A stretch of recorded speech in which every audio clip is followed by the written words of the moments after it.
हमारे सभी निरंकारी भाई बहन माताओं के चरणों में प्यार भरा शीश झुका के धन निरंकार जी। आज का विषय जो है सत्संग में कैसे जाएं, किस तरह जाने से हमारा मन भर नहीं भटकेगा। तो चलो आज बताते हैं। हर कोई चाहता है, हर किसी की एक शिकायत है कि सत्संग में जाते तो हैं। आजकल जो सत्संग है ज़्यादातर मोस्टली 1.5 घंटे की होती है। अक्सर कभी इधर घरों में, कभी भवनों पे, जो भी है 1.5 घंटे का समय जो है।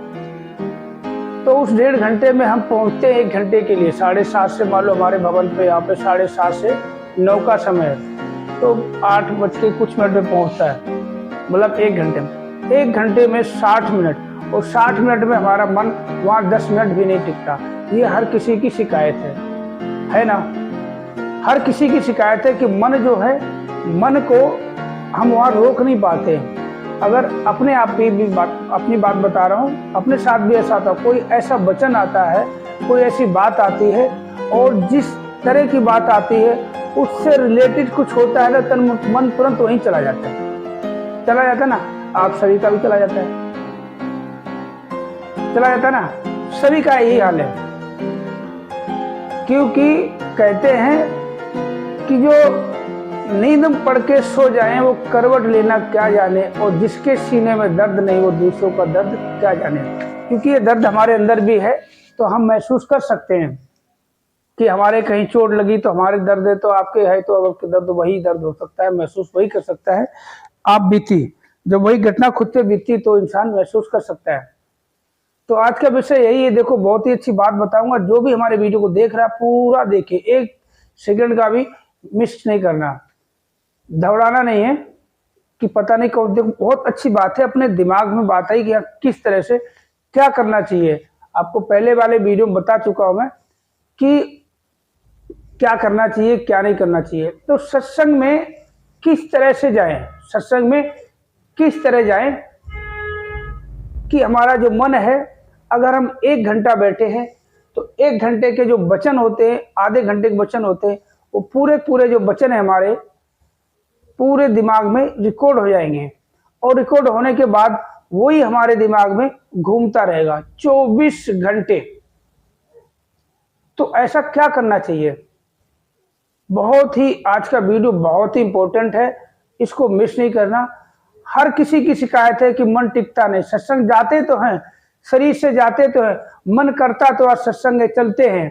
कोई बहुत बड़ी संगत हो गई, ओपन संगत हो गई, लंगर भंडारा होता है। सत्संग में जाने के बाद क्या होता है सभी जानते हैं, मन बहुत कम टिकता। बहुत ही कम, ऐसे बहुत ही बिरले संत महात्मा, बहुत बड़े बड़े पुरातन है जो इस अवस्था को प्राप्त कर चुके हैं कि उनका मन हमेशा इस निराकार सदगुरु में और सत्संग में बैठे सत्संग में रहता है। तो चलते वीडियो को शुरू करते। वीडियो शुरू करने से पहले आप लोगों से एक विनती, जो भी हमारे वीडियो को देख रहे पहली बार, सब्सक्राइब जरूर कर दे, लाइक करके और कमेंट करके हमें बताना कि हमारे विचार कैसे हैं, हम सही बोल रहे, गलत तो नहीं बोल रहे, कोई फालतू तो नहीं बोल रहे। ये अपने मन के भाव हैं।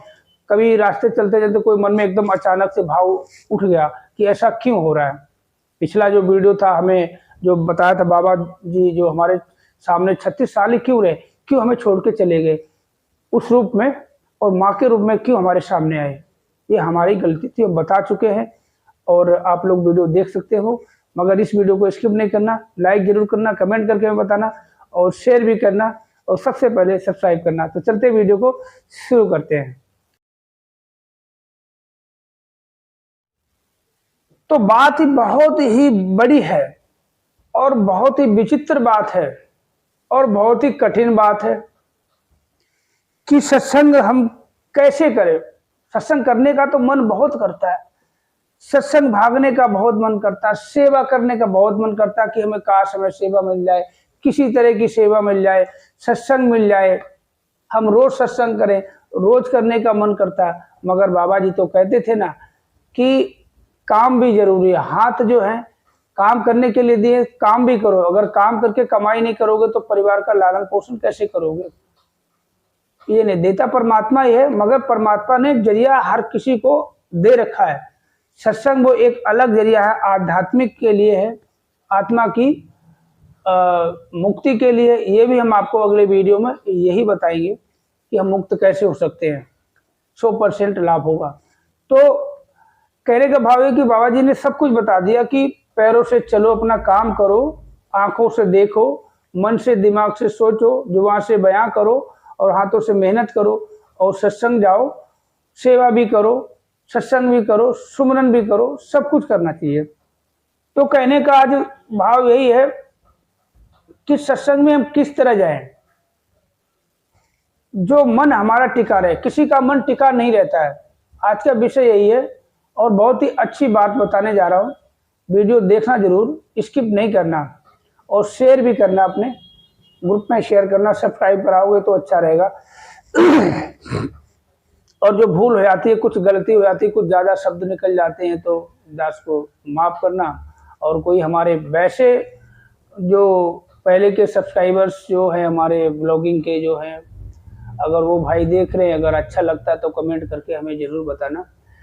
तो विषय कितना अच्छा है और ये भावनाएं देखो, हर किसी की, हर कोई चाहता है कि हमारा मन जो है सत्संग में टिका रहे। हर कोई चाहता है, हर कोई चाहता है, जो सत्संग जाता है हर कोई चाहता है कि हम हमेशा निरंकार से कनेक्ट रहें, हमेशा इसी से बातें करते रहे, हमेशा सदगुरु हमारे सामने साकार में, सामने जो अपने काल्पनिक जो माँ की तस्वीर है हमेशा आंखों के सामने झलकती रहे।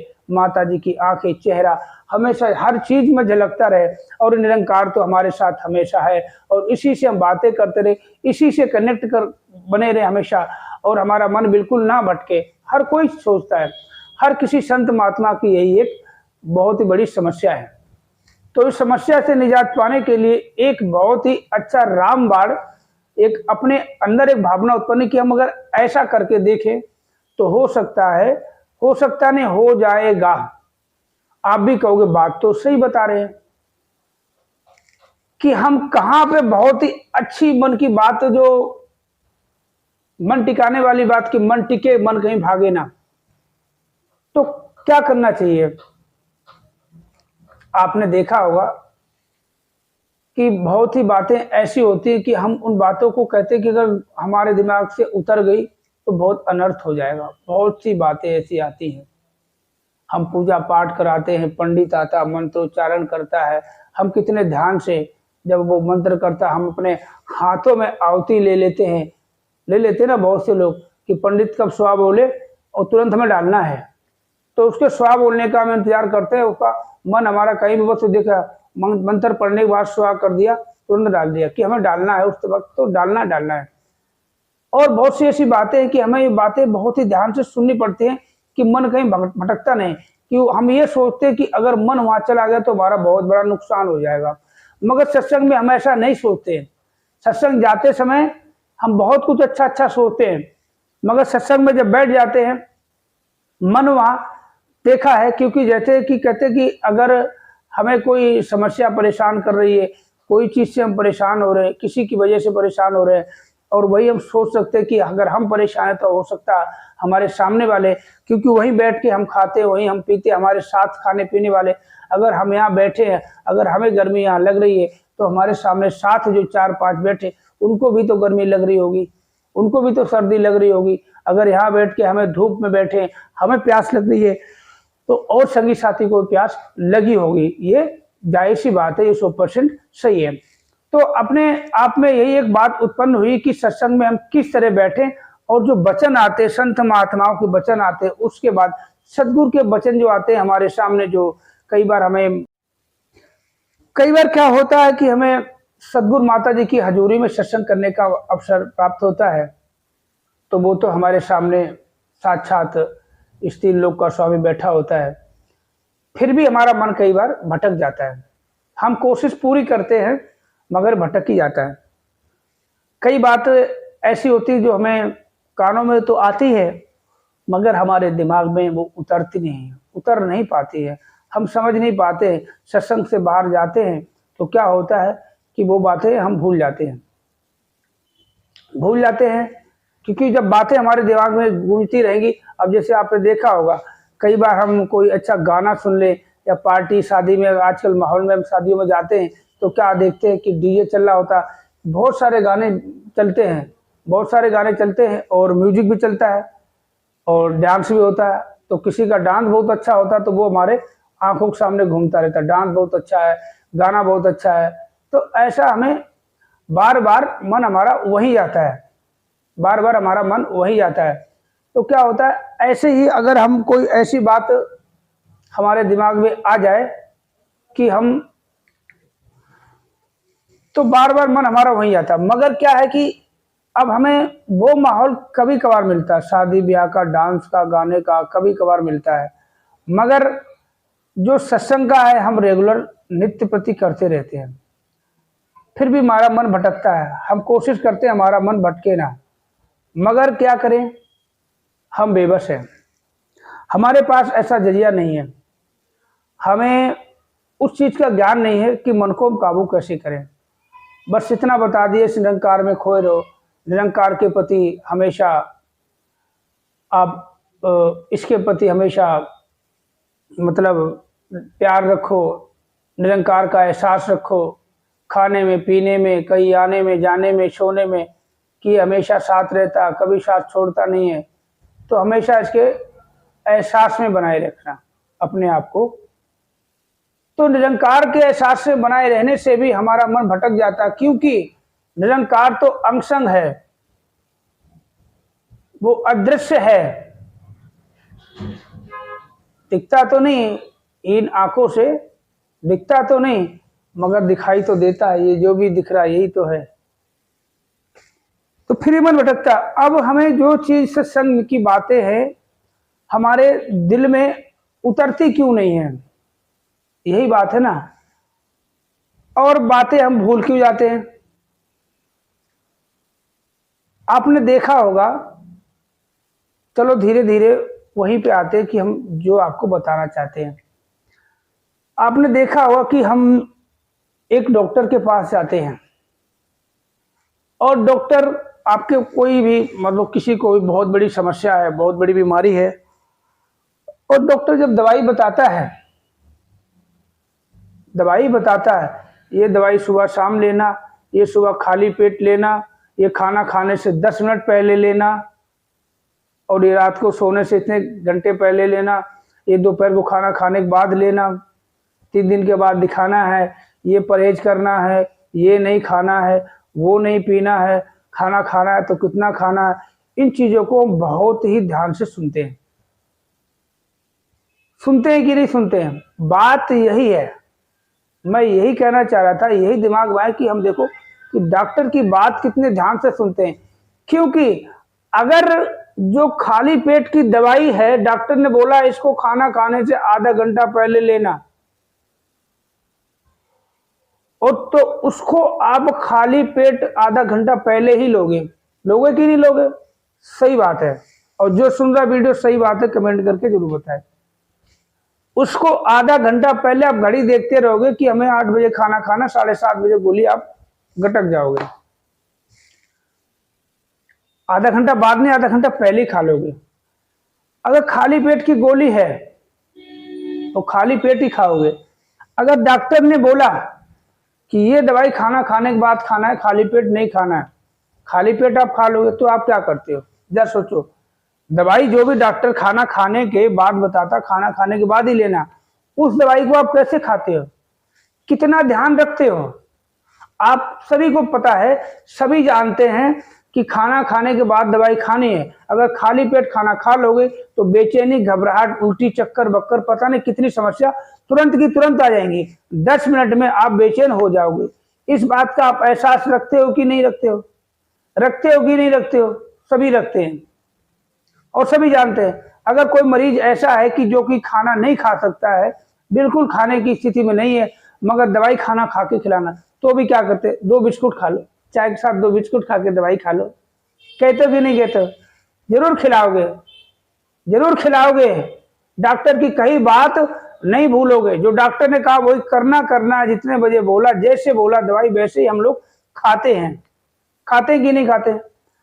मगर यहाँ पे जो बातें बताई जाती है, वो डॉक्टर की दवाई जो है आपके शरीर की मर्ज को ठीक करने के लिए है, मर्ज को ठीक करने के लिए, शरीर को ठीक करने के लिए। शरीर ठीक हो जाएगा, फिर आप वैसे वैसे हो जाओगे, डॉक्टर को भूल जाओगे, दवाई भूल जाओगे। मगर यहाँ एक वो डॉक्टर, दुनिया का सबसे बड़ा डॉक्टर, वो दुनिया चलाने वाला डॉक्टर जो बैठा आपको बार बार एक बात को सचेत करता है, बात बोलता, वो आपके आत्मा का कल्याण करने के लिए दवाइयां बताई जाती हैं। उन दवाइयों का हमारे पास कोई असर ही नहीं होता। ना खाली पेट वाली खाते, ना खाना खाने, जब इच्छा होती तब दवाई खाते, जैसे मर्जी। तो ये दुनिया का जो डॉक्टर है, ये हमें दवाई बताता है। एक वो दवाई है जिससे आपका लोक सुखी हो जाएगा और परलोक सुहेला हो जाएगा। आपका मन पवित्र हो जाएगा, गंगा जल की तरह हो जाएगा। गंगा जल आप कहीं भी रखो, बोतल में रखो, गिलास में रखो, कटोरी में रखो, चाहे शीशी में रखो, चाहे हाथ में रखो, मगर वो रहेगा गंगा जल, पवित्रता उसकी कहीं नहीं जाएगी। अगर हाँ, गंगा जल को अगर आप कीचड़ में डाल दो तो वो कीचड़ का ही रूप बन जाएगा। और कीचड़ को अगर गंगा जल में मिला दो, कीचड़ वाले पानी को, गंदे पानी को, अगर सड़क में पानी बरसात का भरा उसको मिला दोगे और गंगा जल में थोड़ा सा मिला दोगे तो वो गंगा जल बन जाएगा। और गंगा जल का 1 लीटर पानी, जो गंगा जल 1 लीटर और थोड़े से पानी कीचड़ वाले मिला दो तो तुरंत कीचड़ बन जाएगा। बन जाएगा कि नहीं? इसी तरह अगर जो डॉक्टर वाली हमने बात बताई अभी आपको, बहुत ही इंपॉर्टेंट है, तो मेरे पता नहीं दिमाग में, तो ये डॉक्टर जो दवाई हमें कहते हैं, वो डॉक्टर आपको दवाई देगा। कहाँ से देगा दवाई? आपसे पैसे लेके दवाई देगा, हर एक गोली की कीमत लेगा।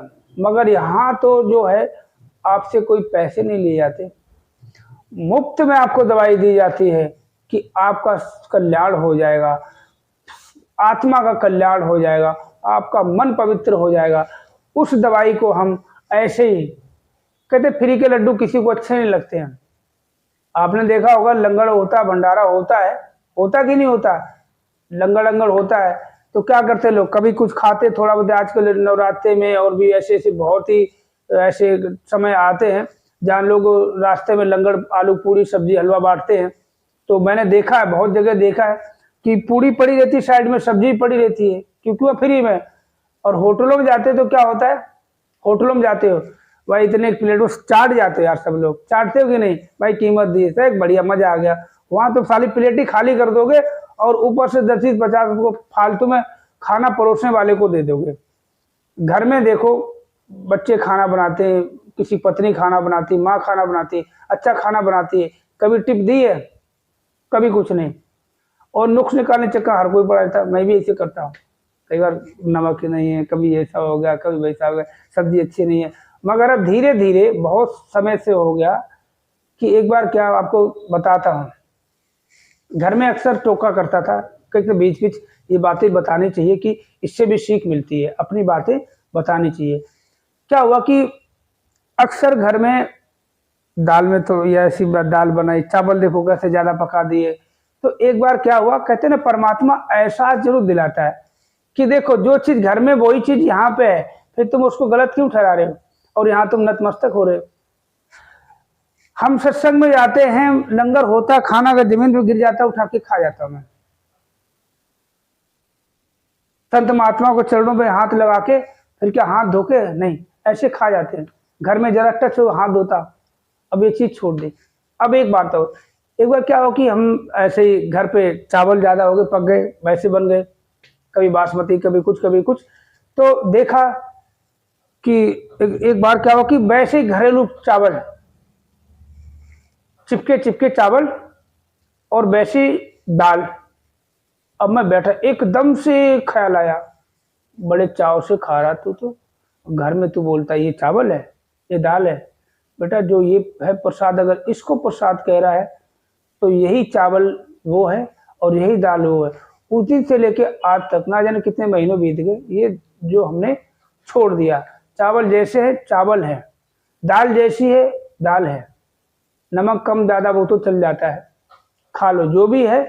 अगर ये प्रसाद है तो वो क्या है, गेहूं की रोटी, गेहूं की पूड़ी, गेहूं की कचौड़ी, गेहूं के नान, गेहूं के लच्छा पराठे, है तो वही। वहां रोटी बनती तवे पे, कुछ मत बोलो। तो ये सिखलाई होती। कहते अगर हम कुछ पढ़ लें और देख लें, सुन लें और हमारे जहन में नहीं उतरता है तो सब कुछ व्यर्थ है। हम सत्संग जाते, देखो बात पॉइंट पे आ जाते कि हमें सत्संग किस तरह जाना चाहिए। हमें सत्संग ऐसे जाना चाहिए कि जिस तरह से आपने देखा होगा एक मरीज अस्पताल में भर्ती होता, बहुत ही क्रिटिकल केस होता है, और छुट्टी के टाइम पे अस्पताल में तो पूरा ही मैनेजमेंट संभाल लेता है, पूरा मैनेजमेंट, डॉक्टर है, नर्स है और भी आया वगैरह, बहुत मतलब कुल मिला के वहाँ पे इंस्ट्रूमेंट वगैरह होते हैं, मतलब उसके निगरानी में पेशेंट है तो उससे तकलीफ नहीं होगी। सत्संग में तो सेवादार हैं, संत महात्मा हैं, सदगुरु समान महात्मा जी विराजमान हैं, साथ संगत है, निरंकार है, सब हमारे वहाँ पे साथ होते हैं। तो वहाँ पे तो मगर अब वहाँ बात आती है कि हम सत्संग में किस तरह से जाएं। तब अब जैसे छुट्टी होती है मरीज की, अब छुट्टी होती है मरीज की, छुट्टी के बाद डॉक्टर जैसे अभी बता चुका हूं, तो डॉक्टर जो बोलता है दवाइयां ऐसे ऐसे देनी है, तो हम कितने ध्यान से सुनते हैं। और तो और मरीज जो उठ के बैठ नहीं पाता, सुन नहीं पा रहा ढंग से, देख नहीं पा रहा ढंग से, एकदम बिस्तर पे है, वो भी कोशिश करता है सुनने की।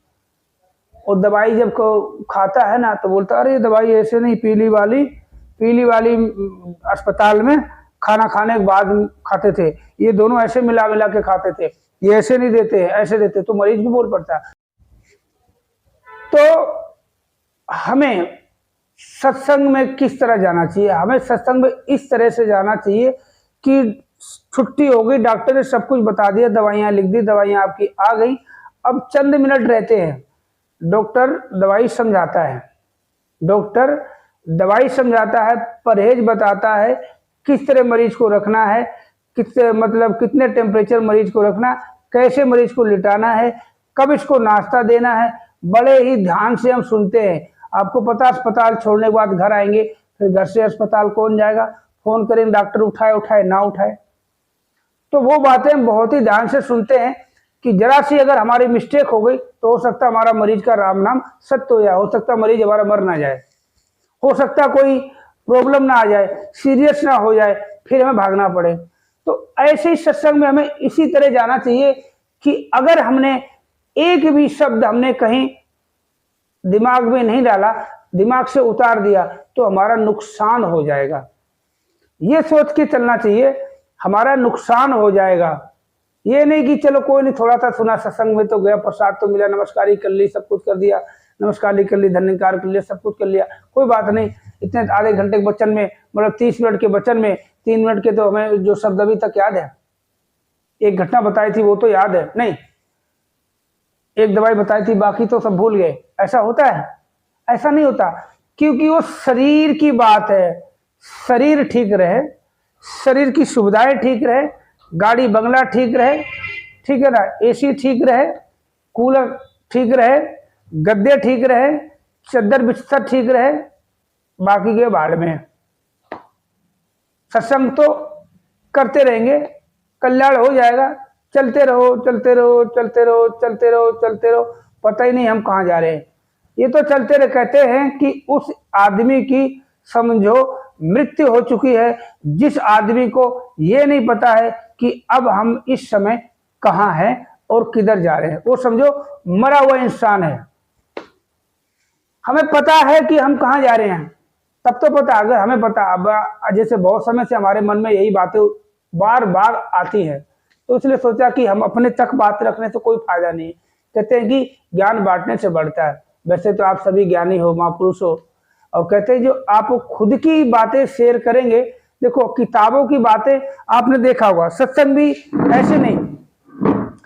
सत्संग में बहुत सी बातें जो होती हैं वो रटी रटाई बातें होती हैं। ये भी हमें लगता है कि बहुत सी बातें, बहुत सी संत महात्माओं को रटी बातें करते हैं। साथ संगत जी प्यार से कहना, धनकार जी दास बहुत दिनों से सत्संग नहीं आ पाया और बहुत परेशान था, थोड़ा सा काम था, वो काम आप जी की कृपा से हो गया। दातार कृपा करना, हमें सेवा सत्संग से लगाए रखना, तो निरंकार मैं तेरी शरणा मैंने। ये बहुत बातें ऐसी रिपीट होती बार बार, सभी संत महात्मा ऐसे ही करते। और बहुत से संत महात्मा आते सीधा माइक पकड़ा और भजन शुरू कर दिए कि आज ये भजन गाना है, सीधा शुरू कर दिए। उसका कोई मीनिंग नहीं। भजन का मतलब क्या है? भजन तो एक बातें हो गई हैं, उसको एक सुर बना के गाया है। वही हमारे दिल में उतरना चाहिए कि भजन में एक बात क्या आ रही है, लाइन क्या आई है, बोल क्या आए, वचन क्या आए। तो सत्संग का मतलब यही, अगर हम सत्संग इसी तरह करेंगे कि बस गए भजन कीर्तन कुछ सोच लिया, आज अगर हमारा नंबर आएगा तो हमने ये कहना है, ये भजन गा देना है अपने को, तो बस ये मतलब यही आता कि सत्संग जाऊं तो हमारा नंबर ही ना आए, क्योंकि जितना कहते ना कम बोलना ज्यादा सुनना फायदेमंद रहता। अपने तो को यही हमेशा कि जाऊं और आराम से बैठ जाऊं, सबकी सुनता रहूं कि हाँ बस बस बस लगा रहो। और अक्सर मेरा मन भी ऐसे भटकता रहता है, इसलिए मैं सोचा कि आपको शेयर करूं ये बातें। मैंने सोची कि ऐसे ही करना है। अभी जो हम कल सत्संग गए थे, कल की सत्संग बैठे बैठे ऐसे एक दो बार हुआ हमारा मन जो भटका, तो फिर मैंने यार ऐसे कैसे, यार क्या करना चाहिए। तो ये सोच के जाना चाहिए कि अगर हमने एक भी बात वहां से निकाल दे, एक भी बात ऐसी है कि कहीं कैसे कोई संत महात्मा कुछ वचन अच्छे कह रहा, इधर उधर की कोई बातें जो आप बीती हो गई, कुछ घटनाएं बोली जाती जिससे हमें वो प्रेरणा मिलती है, तो उन बातों को हम एक भी बात अगर मिस कर देंगे तो हमारा बहुत बड़ा नुकसान हो जाएगा। कहीं होता है ना, हम इस चीज का कितना बड़ा ख्याल रखते हैं। बहुत से देखे होंगे कि बहुत फैक्ट्री में ऐसा होता है कि संडे की छुट्टी होती है, शनिवार को ड्यूटी जाओगे और मंडे को ड्यूटी जाओगे तो संडे मिलेगा, शनिवार को ड्यूटी नहीं जाओगे मंडे की ड्यूटी जाओगे। अगर आप शनिवार को भी ड्यूटी नहीं है और अगर आप मंडे को भी ड्यूटी नहीं गए तो संडे मेरा कट जाएगा। इस चीज का बहुत से लोग बहुत ख्याल रखते हैं। एप्लीकेशन देके 2 दिन की छुट्टी दी है बॉस ने 2 दिन की छुट्टी दी है, अगर तीसरे दिन की छुट्टी कर लूंगा तो बॉस ने बोल दिया अगर तीसरे दिन छुट्टी कर लोगे तो तुम्हारी 2 छुट्टी हुई है वो भी चली जाएंगी। बहुत ख्याल रखते हैं, मगर सत्संग के प्रति इतने बेचैन तो रहते, सत्संग भाग भाग के जाते हैं मगर मन नहीं टिकता। बहुतों की समस्या है, 90% ये संत महात्माओं की समस्या है। सत्संग जाते तो हैं मगर हम अपने आप को वहां पे बिठा नहीं पाते हैं। शरीर बैठ जाता है, शरीर बैठने के बाद और सीधा कहते हैं ना कि शरीर तो काम करता है सत्संग में ले जाने का, और इसमें मन सवार होकर जाता। मन देखो कहाँ, मन तो भागता रहता है। मन कितना, मन को पकड़ने का एक ही तरीका है, यही तरीका है। इस तरह से अगर हम सोच के जाएं कि आज हम जाएंगे, आज हमारा जो सदगुरु जो डॉक्टर रूपी मतलब हमें बताएगा वो हमारे लिए बहुत ही फायदेमंद है। अगर एक भी हमने दवाई या परहेज छोड़ दिया तो हमें नुकसान हो जाएगा। होता है ना कि अगर ये शुगर की दवाई कहते नाश्ते से 10 मिनट पहले, तो 10 मिनट पहले ही लोगे आप, आधा घंटा पहले नहीं लोगे। और गलती से अगर आपने अरे खाना तो खा लिया, शुगर की दवाई खा ली, खाना खाने से पहले बताई थी, ओ भगवान, परेशान हो जाओगे। डॉक्टर पास फोन करोगे, शुगर चेक करोगे, ये करोगे वो करोगे, इतना परेशान हो जाओगे। किसके लिए? इस शरीर के लिए, जो कि कहां तक आपका है? शमशान घाट तक, बस शमशान घाट तक है। और सदगुरु क्या करता है? सदगुरु जो अजर अमर है। अब जैसे कल के वीडियो में बताया था कि महाभारत देख रहे थे कि आदमियों में जो मनुष्य में आत्मा मैं ही हूं, आत्मा परमात्मा एक ही अंश है। जैसे ये देखो, ये हाथ हमारा, ये हमारा ही अंश है, जो भी देख रहे हो आंख भी हमारा ही अंश है। ऐसे ही आत्मा परमात्मा का ही अंश है, अलग नहीं है, एक ही है। हाथ कोई अलग है शरीर से नहीं, मुंह कोई अलग है, दांत कोई अलग है, कान कोई अलग है, नाक कोई अलग, बाल कोई अलग है, पैर कोई अलग है, नाभि पेट पैर पंजे कुछ भी अलग नहीं है। मतलब ये सब एक शरीर है। ऐसे परमात्मा आत्मा एक ही है और इस शरीर को चलाने में कार्य कर रही है। तो हम सत्संग में जाते तो हैं मगर हम वहां बैठ नहीं पाते हैं। बैठने का एक ही जरिया हमने बता दिया, यही जरिया है। इसीलिए बोला है आपको कि देखो, डॉक्टर समझ गए कि हम जाएंगे और हमें बहुत ही मन की शुद्धि होगी, हमारा मन बीमार नहीं पड़ेगा। कहते हैं कि हम कहीं खुशबूदार जगह पे अगर खड़े हो जाएं तो मन करता है कि अगर 5 मिनट का मौका मिला है तो मन करता है कि हम 50 मिनट वहां से हिले ना। और बदबूदार जगह पे खड़े हो जाएं तो 5 मिनट की बजाय हम 5 सेकंड में रुकना उचित नहीं समझेंगे।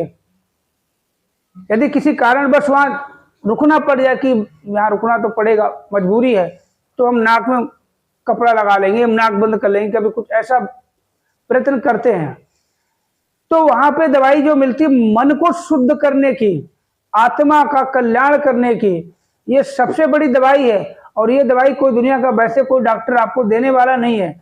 डॉक्टर तो देखो कहते जिंदगी तो बचाने में लगे रहते हैं, मगर अंतिम सांस जो है ना, एक सांस बढ़ाने की गोली डॉक्टर के पास नहीं मिलेगी। चाहे आप लाख कोशिश कर लो, धन करोड़ों की दौलत दे दो, एक गोली से एक सांस नहीं मिलने वाली। एक अगर डॉक्टर को बोलो डॉक्टर साहब बस 1 घंटे की मोहलत के लिए कुछ कर लो, बचा लो, लगा दो वेंटिलेटर, लगा दो ये लेटर, लगा दो लब लेटर, लगा दो कोई से भी लेटर लगा दो, डॉक्टर साहब ये लो 10-20 करोड़ जितनी संपत्ति में लिख के देते, ये लो मैं लिख के देते, मेरी सारी संपत्ति जो है मैं आपके नाम करने वाला, इनको 1 घंटे की सांसें दिला दो उधार में, वेंटिलेटर लगा दो। अरे कोई सा भी लेटर लगा दो, रिजाइन लेटर लगा दो, चाहे ज्वाइनिंग लेटर लगा दो, चाहे लव लेटर लगा दो, चाहे शादी का लेटर लगा दो, मगर उसको कुछ एक सांस तक नहीं दिला सकता वो डॉक्टर। मगर ये दुनिया का जो डॉक्टर सदगुरु रूप जो हमारे सामने है, ये हमें क्या देने की कोशिश कर रहा है, देने कोशिश देता रहता है। ये वो चीज है जैसे सूरज की रोशनी हमेशा रहती है, हमेशा, बस ये पृथ्वी घूमती रहती है। सूरज के सामने आ गई तो दिन हो गया, थोड़ा सा घूम गई तो शाम हो गई, एकदम से घूम गई तो रात हो गई, दूसरे हिस्से को सूरज ने रोशनदान कर दिया, जो सामने आया उसको रोशनदान कर दिया, जो उसने पीठ दिखा दी वो अंधेरा हो गया। तो बात वही, देखो सूरज की बात हो रही है, सूरज हमेशा अपनी जगह स्थिर है और वही तपन, वही आग, वही रोशनी, वही उजाला, वही किरणें, वही सब कुछ दे रहा है। धरती देखो, धरती जब सूरज की तरफ पीठ कर देती है, जो हिस्सा उसकी तरफ चला जाता है, पीठ कर देता है, वो अंधेरे में चला जाता है। पीठ ऐसे कर दोगे, पीठ पे आपके उजाला आएगा और आगे आपको अंधेरा। अब देखो यहाँ पे शाम होने वाली है और कहीं देखो सुबह होने वाली है। तो कहने का भाव यही है कि जब हम उसके ध्यान से अपना ध्यान हटा लेंगे तो हमें नुकसान है। सत्संग जाने का मतलब यही है कि सत्संग ऐसे ही जाओ, डॉक्टर की बात बता दी, डॉक्टर की बात समझ के जाओ कि वो डॉक्टर बैठा है, आज हमें जाना है।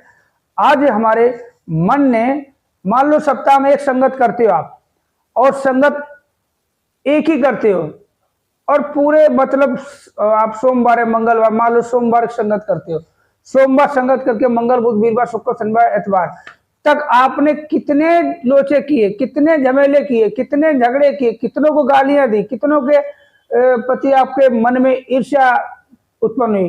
तो आपको ये सोच के जाना है कि हमने मंगलवार से अब तक क्या क्या नोट किया। तो ऐसे जाते हो डॉक्टर के पास, कहते हो ना कि डॉक्टर 2-3 दिन हो गए, पहले मेरे ना खाना खाया तो उल्टी सी आई थी, पेट में दर्द हुआ, अब खाना खाया नहीं जाता, कमजोरी, चक्कर, सारी मतलब 2-4 दिन पूरी एक एक डिटेल बता देते हो। वो सारी डिटेल आप सोमवार की जो संगत गए थे और सोमवार की संगत फिर जाओगे, उससे पहले आप क्या करना आपको कि वो सारी समस्याएं, वो सारी जो कंप्लेंट हिस्ट्री जो होती है, वो सारी आपको एक नोटिस कर लेनी है। नोटिस कर लेनी है कि वो समस्याएं जब आप लेके जाओगे तो क्या होगा कि आपको पता होगा कि जब हमारी जो समस्या बताई, सबसे पहले खाना खाया तो रात को खा के सोए तो उल्टी आ गई, उल्टी आने के बाद पेट में दर्द हो गया, पेट में दर्द हुआ तो फिर उसके बाद खाने का मन नहीं करता, हमने ये दवाई खाई थी, वो दवाई खाई थी, डॉक्टर दिखाया था, सारी कुछ उसको पूरी हिस्ट्री बता देते डॉक्टर, सारा कुछ अपने पन्ने पे सारा कुछ लिख लेता है, फिर उसके अकॉर्डिंग आपको दवाई देता है। तो जो शिकायतें थी वो तो आपकी शिकायतें, बड़े ध्यान से सुनना है, डॉक्टर बताए कि क्यों, वो जो शिकायतें हैं आपकी, जो मर्ज थी, उल्टी आई थी, उल्टी के बाद ऐसा पेट में दर्द हुआ, पेट दर्द होने के बाद फिर खाने की इच्छा नहीं, पता नहीं जी मचलाने लग गया, फिर 1-2 बार अब दस्त भी गए, खाया, दस्त गए, खाया, तो डॉक्टर ने सारी आपकी समस्या सुन ली। तो उसके बाद उसी के आधार पे आपको दवाई लिख के देता है।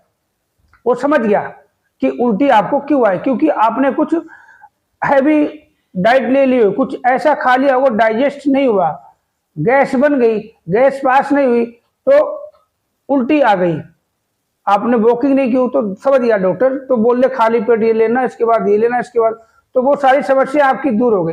वो समस्या दूर होने के बाद क्या होगा, जो आपका मन बेचैन था, जो मन बेचैन था, वो एक हफ्ते के जो आपने लोचे किए थे, जो बीमारियां आप लगा के आए थे, उसकी वजह से आपका देखो वो बीमारियां ठीक, पेट में दर्द ठीक हो गया, मरोड़ ठीक हो गए, दस्त ठीक हो गए, और मल्टीविटामिन दे दी तो आपके चक्कर भी ठीक हो गए।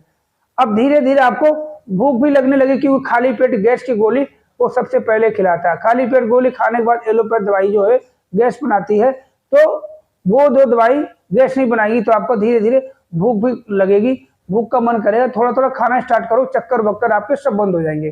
तो ये चीज होती कि वो तो ठीक हो गई, वो बीमारियां ठीक हो गई। अगर आप उन बीमारियों को लेके जाओगे सत्संग में, तो कि हमने सत्संग जाने के बाद देखो हमारे साथ ऐसा हुआ, हम लाख कोशिश करने के बावजूद ऐसे, तो वो सारी बीमारियां लेके जाओ कि हे सच्चे पातशाह कृपा करो, तेरे चरणों में ये जो एक हफ्ते की हमारी सारी शिकायतें ये अर्पण कर रहे हैं, और बस अब हमारा इलाज करो कि बस ये ठीक हो जाए, ये बीमारियां ठीक हो जाए।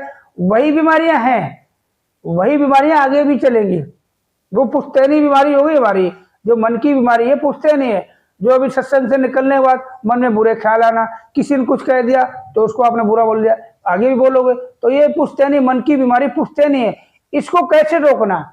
कुछ बीमारियां आपको पता है, शुगर की बीमारी पुश्तैनी है, और बहुत सी भेंगेपन की बीमारी, बहुत सी ऐसी शुगर, बीपी, ना जाने कितनी बीमारियां ऐसी हैं जो पुश्तैनी है, पीढ़ी दर पीढ़ी चलती रहती है। ये एक मन की जो बीमारी है, जो आज आप कर रहे हो कल भी करोगे। ये करने के लिए क्या कि डॉक्टर को सारी आपको कंप्लेंट बता देनी है, सत्संग जाओ, सारी बातें अपनी याद करके जाओ, ये करके देखना कि हाँ डॉक्टर जाके आपके चरणों में अर्पण है, हमारी